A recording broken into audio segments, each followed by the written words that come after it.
شامی باغیوں نے ہفتے کے روز اپنی تیز رفتار پیش قدمی کو جاری رکھتے ہوئے دعویٰ کیا ہے کہ انہوں نے جنوبی علاقوں کا زیادہ تر کنٹرول حاصل کر لیا ہے، جبکہ حکومتی افواج مرکزی شہر حمص کو بچانے کے لیے تمام تر دفاعی حکمت عملی اپنانا شروع کر چکی ہے۔ یہ پیش قدمی اس قدر تیز ہے کہ حکومتی دفاعی نظام درہم بھرم ہو چکا ہے اور کئی اہم شہروں پر باغیوں کا قبضہ بھی ہو چکا ہے۔ گزشتہ ہفتے حلب کے بعد باغیوں نے حما، دیر الزور، قنیطرہ، درعا اور السویدہ پر قبضہ کیا ہے اور اب وہ دارالحکومت دمشق سے صرف 50 کلومیٹر دور ہیں۔ حمص، جو کہ شامی حکومت کے لیے ایک اہم دفاعی مقام ہے، باغیوں کی پیش قدمی روکنے کی آخری حد بن چکا ہے۔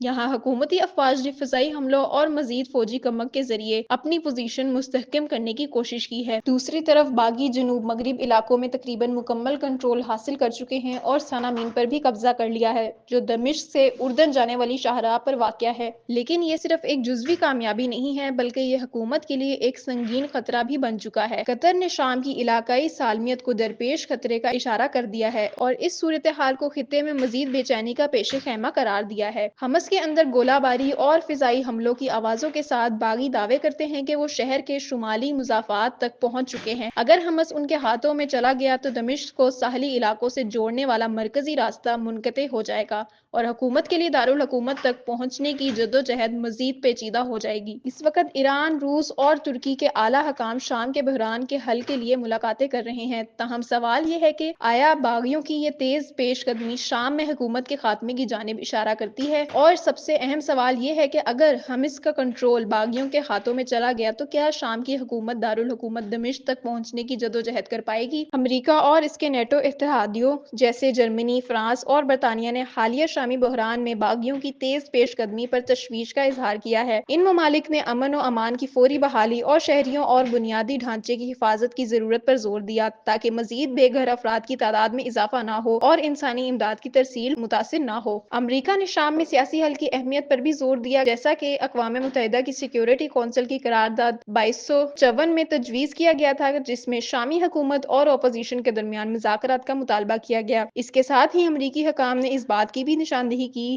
کہ شام میں فوجی کارروائیاں بڑھتی جا رہی ہیں، خاص طور پر روس کی فضائی مدد کے تحت شامی حکومت کی کارروائیاں، جس سے بے گناہ افراد کی ہلاکتیں ہو رہی ہیں۔